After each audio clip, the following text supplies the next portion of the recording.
Hey guys, Micah here with your Dose of Hope. I'm here in the studio backstage at Whitewater, and I hope this is helpful for you. It's something I tell myself. It's from Psalm 121, and Psalm 121 is one of the Psalms of Ascent.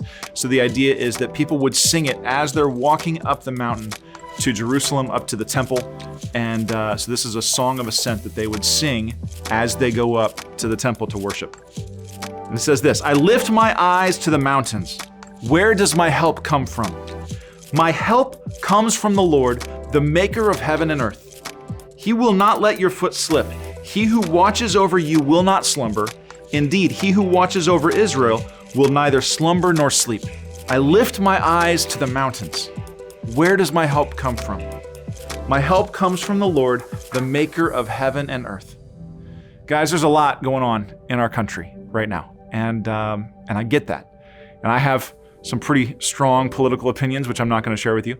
But I think it's very important that the church always remembers that our help and our hope doesn't come from our government. It doesn't come from the president or the Congress or the judicial system or any of those things. If all those things were broken,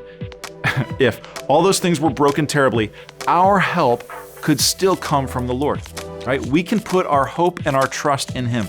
It says, He will not let your foot slip. He who watches over you will never slumber. Now, it's probably the case, thanks to the Patriot Act, that our government also watches over us and will never slumber, but that's more ominous than helpful to me. But I think it's very important, and I think it's so easy for us to adjust our faith to what we're putting our faith in is in our politics. We're putting our faith in our elected leaders. We put our faith in our job. We put our faith in our bank account. We put our faith in our own abilities. It's so easy for us to put our trust in those things. But none of those things ultimately are going to keep us safe. None of those things are going to satisfy. None of those things are worthy of our trust, right? The reason that you're safe is not because of who's president. The reason that you're safe is not because of your bank account. The reason that you're safe and that good things are ahead is not because of your own skills or ability.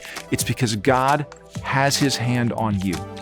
Right? And even if it doesn't feel like it, right? Even in the bad times, even when it's terrible, my wife and my family and I just got over COVID, and it was not fun.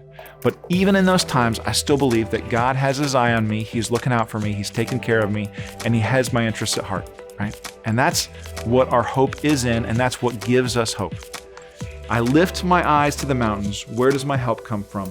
My help comes from the Lord, the maker of heaven and earth. If you can say that and mean it, you can have hope.